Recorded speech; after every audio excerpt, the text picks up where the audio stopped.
বাৰেৰহণীয়া সাংস্কৃতিক শোভাযাত্ৰাৰে উখল মাখল কালাহাট আজিৰে পৰা তিনিদিনীয়াকৈ বৰ্ণাঢ্য কাৰ্যসূচীৰে ধুবুৰী জিলাৰ পশ্চিম সীমান্তৰ কালাহাটৰ জনপ্ৰিয় শিক্ষানুষ্ঠান শংকৰজ্যোতি জাতীয় বিদ্যালয়ৰ 21 সংখ্যক বিদ্যালয় সপ্তাহ সেই উপলক্ষে উলিওৱা হয় বাৰেৰহণীয়া সাংস্কৃতিক শোভাযাত্ৰা আজি অৰ্থাৎ 20 জানুৱাৰীৰ পৰা আৰম্ভ হোৱা বিদ্যালয় সপ্তাহ চলিব 27 জানুৱাৰী তাৰিখলৈকে।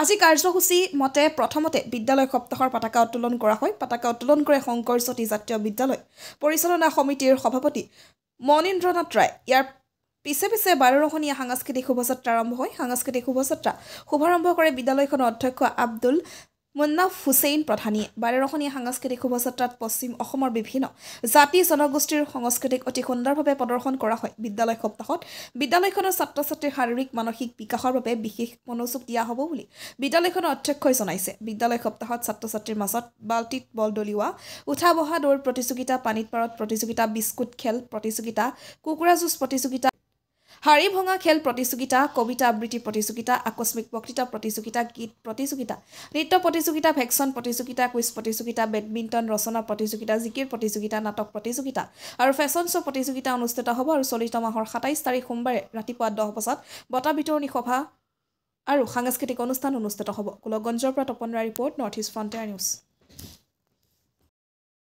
মোৰ নাম আব্দুল মুন্নাফ হুছেইন প্ৰধানী।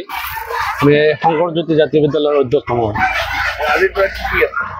আজি আমাৰ ৰাতিপুৱা 9:30 বজাত আমাৰ খেলৰ পতাকা উত্তোলন কৰা হৈছিল। তাৰপিছত আমাৰ এই কালচাৰেল যিটো শোভাযাত্ৰা, সেই শোভাযাত্ৰা আমাৰ ৰাতিপুৱা 10:30 বজাত আৰম্ভ হৈছে। এই শোভাযাত্ৰাত আমাৰ বিভিন্ন কালচাৰ সন্নিৱিষ্ট আছিল। বিহু নৃত্য, গোৱালিনী নৃত্য, চৰ চাপৰি, কৃষক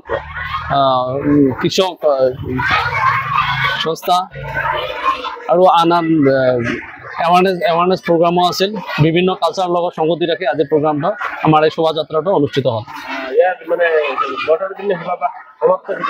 আমাৰ আজি 20 জানুৱাৰীৰ পৰা আমাৰ যিটো শোভাযাত্ৰা আৰম্ভ হ'ল, অহাকালি 21 তাৰিখৰ পৰা খেল আৰম্ভ হ'ব, 24 তাৰিখে খেল সম্পূৰ্ণ হ'ব আৰু 27 তাৰিখে আমাৰ বঁটা বিতৰণিৰ লগত সাংস্কৃতিক অনুষ্ঠানো আৰম্ভ হ'ব।